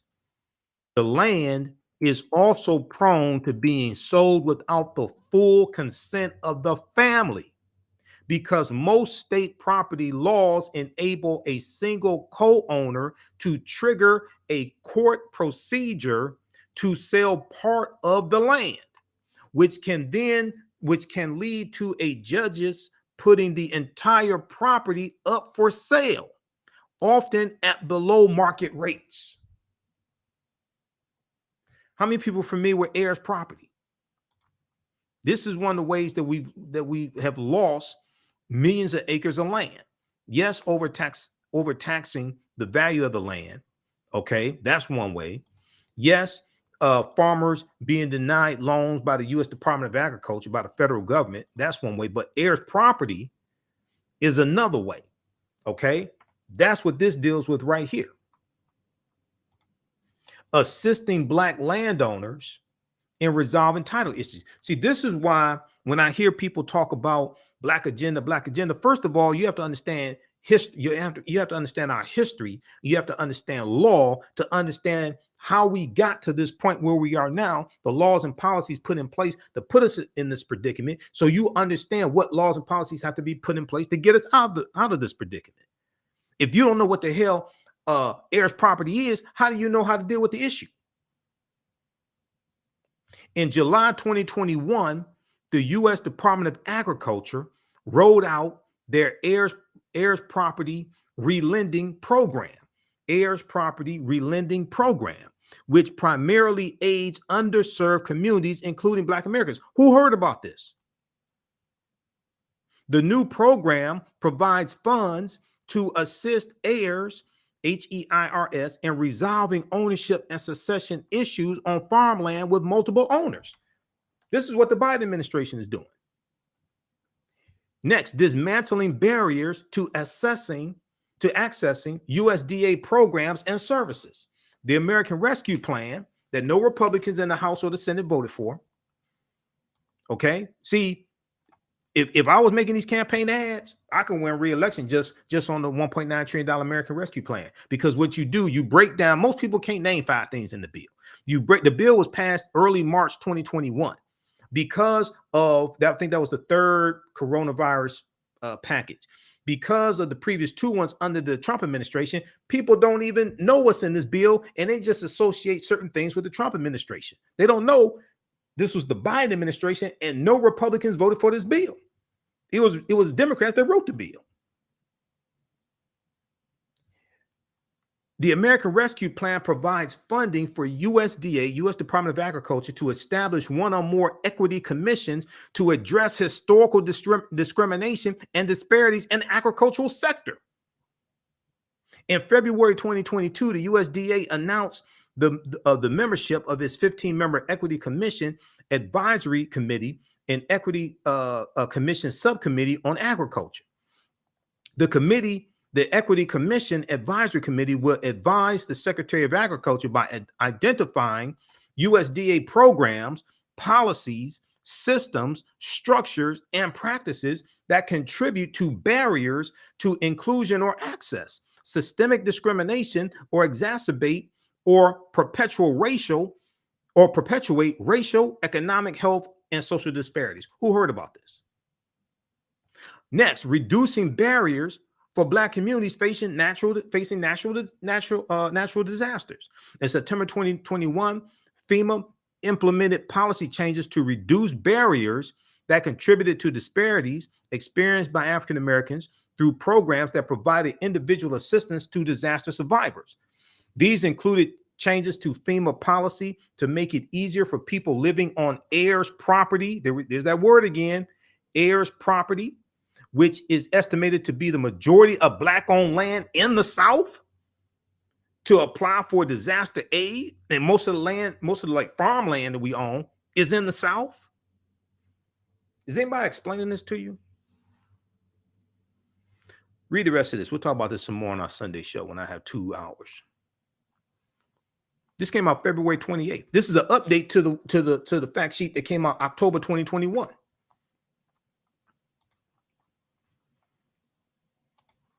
All right. If you like this type of information, you can support the African History Network show, because we definitely need your support. $, the AHN show through Cash App. $, the AHN show through Cash App, also through PayPal, paypal.me/the AHN show. This is the type of research I do. This is the type of information we deal with here on this show. Not just history, but also politics, law, all this stuff that impacts us today. Okay, impacts the future. Okay, so we have the information at our website, AfricanHistoryNetwork.com. You can also register for the 10-week online classes that I teach. And we just had a new class start up Saturday, April 23rd, was class number 1 of Ancient Kemet, the Moors, and the Maafa, Understanding the Transatlantic Slave Trade, what they didn't teach you in school. So when you register for it, you can watch class number 1. It's archived. We do the sessions live. All the sessions are archived and recorded. You can go back and watch it anytime. Class number 2 will be Saturday, May 7th, because I'll be at the One Africa Power and Unity Conference this weekend. So I won't be able to teach the classes this Saturday or Sunday. Okay, so we posted the link there. You can register for it. All right, now, last story, then I really have to get out of here. But read this at whitehouse.gov. All this information is at whitehouse.gov. Yes, the White House needs, and the White House communications team needs to do a better job of getting this information out, disseminating this information. But 2, we need to do a better job of reading. All right, now,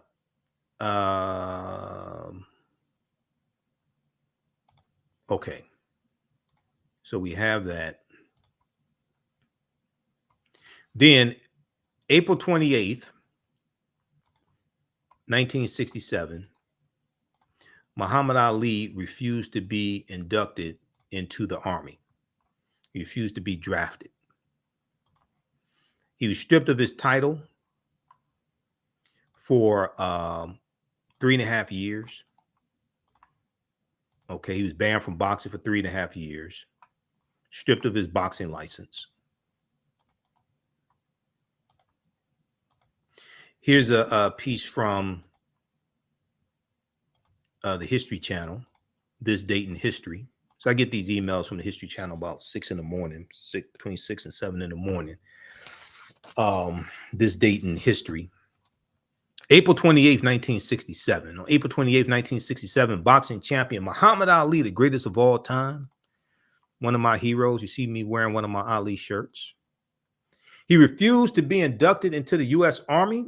He refused to fight in Vietnam, and he was immediately stripped of his boxing title. The government did to him what no man could do to him in the ring, was take away his title. Muhammad Ali, a Muslim, a member of the Nation of Islam, he was a minister in the Nation of Islam, cited religious reasons for his decision to forego military service. He said he was a conscientious objector. He said it violated his Muslim beliefs. Born Cassius Marsalis Clay Jr. in Louisville, Kentucky on January 14th, 1942, the future three-time heavyweight champion changed his name to Muhammad Ali in 1964 after converting to Islam. Okay, and he beat Sonny Liston as well in 1964, February 25th, 1964. He scored a gold medal at the 1960 Olympics in Rome, Italy, and made his professional boxing debut against Tony Hunsaker on October 29, 1960. Tony Hunsaker was the chief of police, if I remember correctly, in the town that he lived in. Winning the bout in 6 rounds on February 25th, 1964.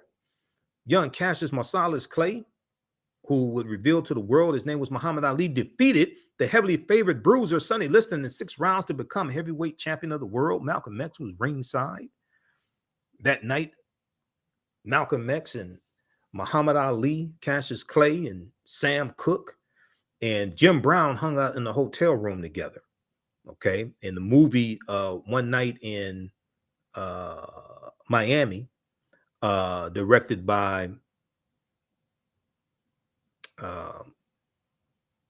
Regina King, is a fictitious account of what happened at the meeting, the party that they had at the hotel room with no women. Okay, now it was Malcolm X's hotel room. There was no women there. On April 28, 1967, the United States at war in Vietnam. Muhammad Ali refused to be inducted into the army forces, saying, "I ain't got no quarrel with those Viet Cong." On June 20th, 1967, Ali was convicted of draft evasion, sentenced to 5 years in prison, fined $10,000, and banned from boxing for 3 years. He stayed out of prison as his case was appealed and returned to the ring on October 26, 1970, knocking out Jerry Quarry in Atlanta, Georgia in the 3rd round. On March 8, 1971, Muhammad Ali fought Joe Frazier in the fight of the century, the first of 3 fights with Joe Frazier, and lost after 15 rounds, the first loss of his professional career, and he was knocked down also in that fight.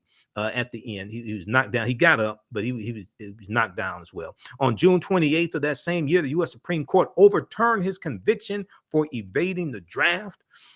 At a January 24th, 1974 rematch at New York City's Madison Square Garden, Muhammad Ali defeated Frazier by decision in 12 rounds. On October 30th of that same year, an underdog Muhammad Ali beat George Foreman in Kinshasa, Zaire, in the Rumble in the Jungle, promoted by Don King, and he regained the heavyweight championship of the world with a knockout in the 8th round. On October 1st, 1975, Muhammad Ali met Joe Frazier for a 3rd time in the Thriller in Manila in the Philippines and defeated him in 14 rounds. Down goes Frazier. On February 15th, 1978, Muhammad Ali lost the title to Leon Spinks in the 15-round split decision. However, 7 months later, Muhammad Ali, the greatest of all time, on September 15th, 1978, defeated Leon Spinks and won the title for a third time. In June of 1979, Ali announced he was retiring from boxing. He returned to the ring on October 2nd, 1980, and fought heavyweight champ Larry Holmes, who knocked him out in the 11th round.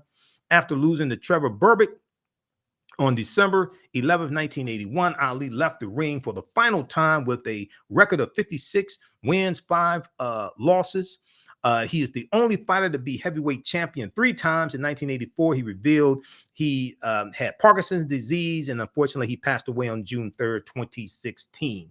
So this day, April 28th, 1967, Muhammad Ali stood for his principles and refused to go kill poor people of color on behalf of the United States government. All right, we have to get out of here. Remember, right now is correct wrong behavior is not over till we win. Wakanda